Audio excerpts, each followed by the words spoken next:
GlobalFoundries has run two bleeding-edge roadmaps, which has allowed it to grow at an amazing pace. But everyone has to grow up someday and make money. So the company is undergoing a seismic strategic pivot under Tom Caulfield's leadership. We're going to have a conversation with him about and find out what it's all about. Tom's the new CEO of GF, and he's a mover and a shaker for as long as I've known him, which includes turning around GF's manufacturing operations. We're going to review the company's journey that got it here, what would have happened if they stayed the course, why a decision had to be made, and how they're going to pull it off, and finally, talk about his vision for the future. So welcome to the program, Tom. Thanks, Dan. That's quite a range we're going to cover today. Yeah. So how did you get here? When you look back, what were the things that kind of led you up to this decision point? And I know you've grown at this phenomenal rate over the last few years. Yeah, I think maybe the best way to talk about this journey is to talk about two words: scale and relevance. And you go back to the beginning. GlobalFoundries was started because AMD didn't have the scale to be a technology developer, a manufacturer, and a product company, and they chose that the best version of themselves was to be a product company. So they spun out the manufacturing technology development. Now, just because you spin it out doesn't mean you solved your scale problem. And so GlobalFoundries went on an acquisition and purchased Chartered Semiconductor. It provided the front end of a foundry business. That discipline, it added revenue and scale and a customer base. You fast forward to 2014, 4 years ago. GlobalFoundries was a $3 billion company. It had the Singapore facility, former Chartered Semiconductor, and the AMD facility, Dresden, producing revenue. Malta at that time was a blank canvas. Tools were starting to come in. The vision of ramping 14 nanometer was in sight, but by and large it had, for all intents and purposes, zero revenue. And of course at that time the IBM acquisition was still in negotiation, wasn't even a signed deal. And so you fast forward, it took 4 years, all of 14, 15, 16. It wasn't until 2017 that those four elements came together to create a company with true scale. The numbers we talk on revenue are what the industry has us pegged at, about a $6 billion company. So this is this growth you mentioned. That's like double what it was a few years ago. Yeah, so 3 to 6, but it took 4 years to bring that together. And so the trajectory of the company from its inception until the end of 17 was to be viable. It needed to invest, to grow, to get scale, to have a sustainable business. In March of this year, as I transitioned to the role as a CEO, I was handed, as I tell our shareholder, I was handed a $6 billion gift, a great business, a business that now had scale, a business that had maybe the burden. I'd like to view it as the opportunity of options to think about what it wanted to become. And so I spent the better part of the 6 months I've been in the role really understanding two elements of the company. What do we needed to do to be financially viable, and what did we need to do to be relevant to our customers? In fact, I think relevant is the word that describes in many dimensions what this whole pivot's about in the company. So let's start with financial relevant. You're right. Someday you have to grow up and make money. It's funny when people talk about, are you strategic? I'd rather say, make money and you're strategic to somebody. And we'd been investing for 10 years, more money coming into the business to grow versus we were able to generate. And at what point do you say, well, enough's enough? So if you look at the business case going forward to continue to invest in the leading edge, it was diminishing returns for us. And the customers need you to be sustainable anyway. They want that. When I talk to customers, that's been a concern. They want to know that you have a long-term future. They're going to invest in doing a design there. Exactly, and that's part of this relevance. So the economics of our scale to continue to invest in leading edge had diminishing returns. And so the relevance financially was not there. The relevance of a company that is not sustainable, a real business, creates angst among customers and wanting to invest in long-term products with us. And then spending a lot of time with CEOs of our customers. You look at 2/3 of our revenue, maybe 60%, comes from technology that's more mainstream, differentiated but mainstream. So in talking about our customers and our relevance in the industry, I could put our customers into, say, 3 sets. Vast majority of our customers today and well into the future will never use a leading edge technology. So when I talk to them about our company and our relevance to them, one is the financial relevance you talk about that puts question marks. The second one is, look, you're spending 80% of your R&D, GlobalFoundries, and 90% or more of your CapEx into technology nodes that we're not interested in. So if you want to become more relevant to me, you need to refocus where you're spending your resources. And you know this on a personal level, right? You spent a lot of time since you became CEO out there on the road talking to customers, right? Dan, that's I'm not smart enough to figure this out. I need my my customers, our customers, to be our guide.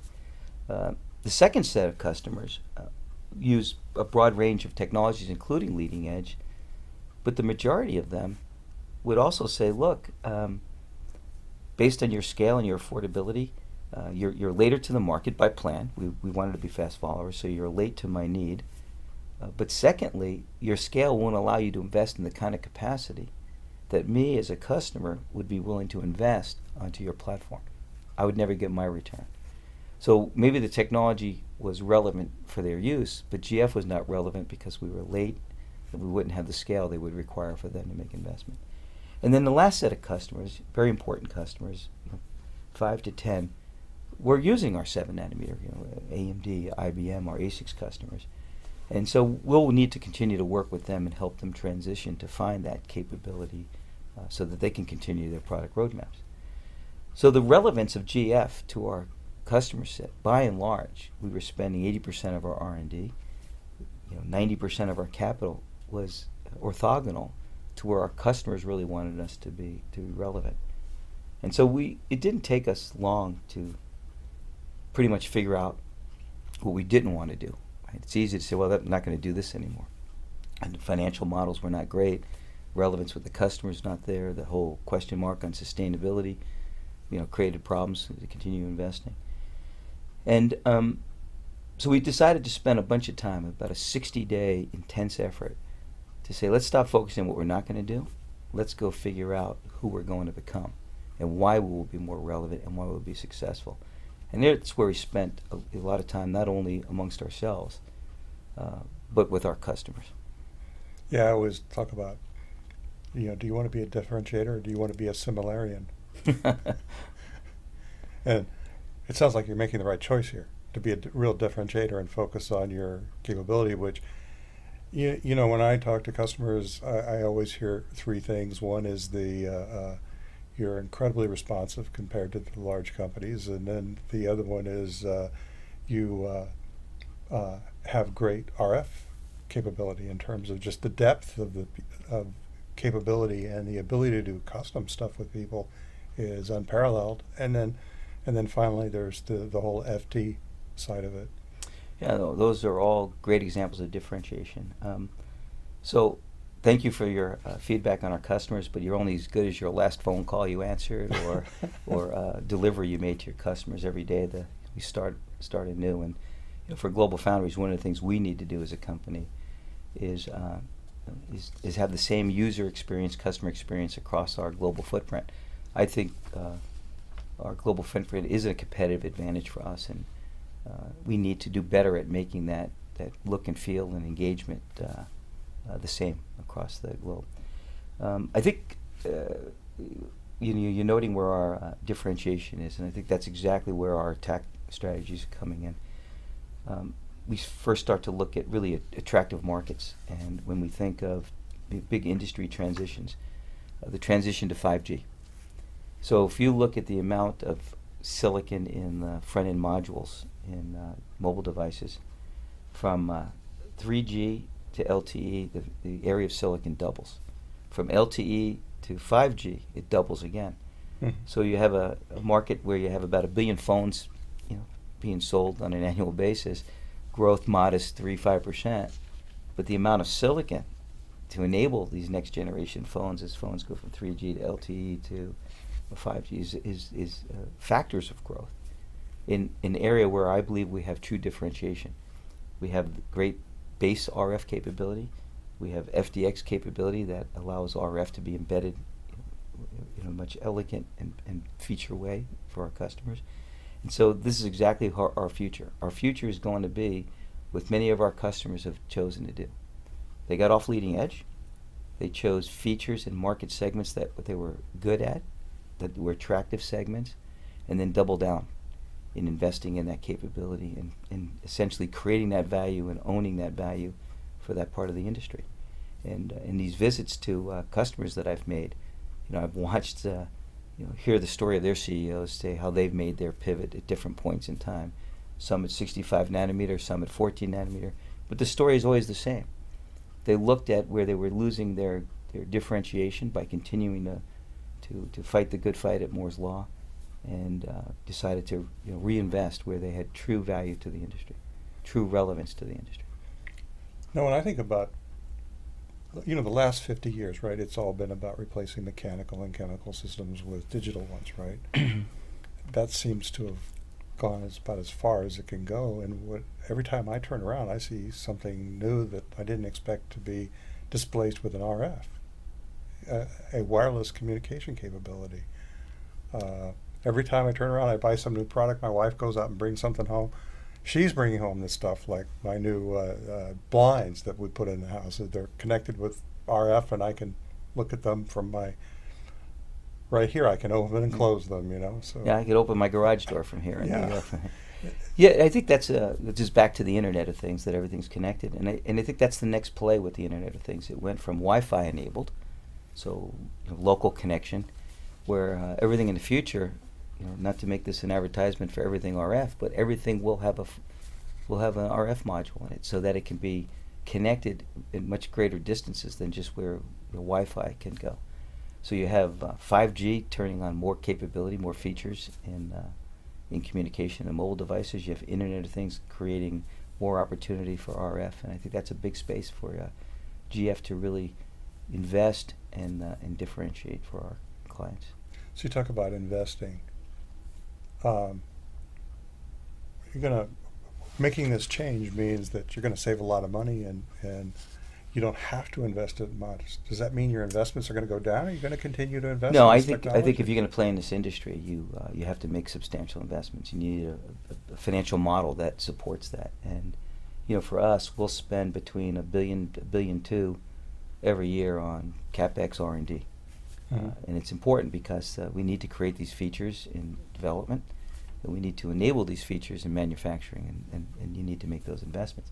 The difference is it's an order of magnitude less spending to be able to create features than it is on in the leading edge. It's just a different ball game of what it costs to go do that. You'd be much more targeted, right? Much more targeted. You can leverage capacity you already have and take those nodes and make them feature rich instead of trying to go down the nodes. Now, look, don't get me wrong. I think the companies that have the scale, that can pursue Moore's Law as a manufacturer, and can pursue Moore's Law from a product perspective, more power to them. That fits in their node, but their niche. But at the end of the day, for us, 4 years out, only 1/3 of the foundry TAM will be 7 nanometer and below. 2/3 will be where we play, 12 nanometer and above. And I'm willing to concede 1/3 of the market to be very differentiated and special in 2/3 of the market, because it fits to the scale of the company. So you're more interested in focusing on what your customers need rather than hitting another node scorecard. Yeah, and it's really about how are you relevant. You're relevant because you create value, so your customers can capture that value in their products, and you can capture that value so you can continue to invest. Right, because you're enabling them. You enable them, Yep. they make money, you Yep. make money, right? And look, if we stayed on this course, we would have required over the next 2 years, 19 and 20, about another $1.5 billion invested in the company. And by not pursuing this leading edge roadmap, we turn that around where we become free cash flow positive almost instantaneously. And back to our customers and making sure we're relevant for them. First and foremost, are you a sustainable, viable business? Tom, are you strategic? Yes, I'm making money. Yes, then you're strategic, right? So a big part of this pivot is also to create the the financial model that gives our customers comfort to be willing to use us to differentiate their offerings. Well, great. Thanks for taking the time today. Dan, I appreciate you always having time for Global Foundries and giving us an opportunity to kind of plead our story here. So thank you. It was our pleasure, and I'm sure there are a lot of people out there that want to hear it.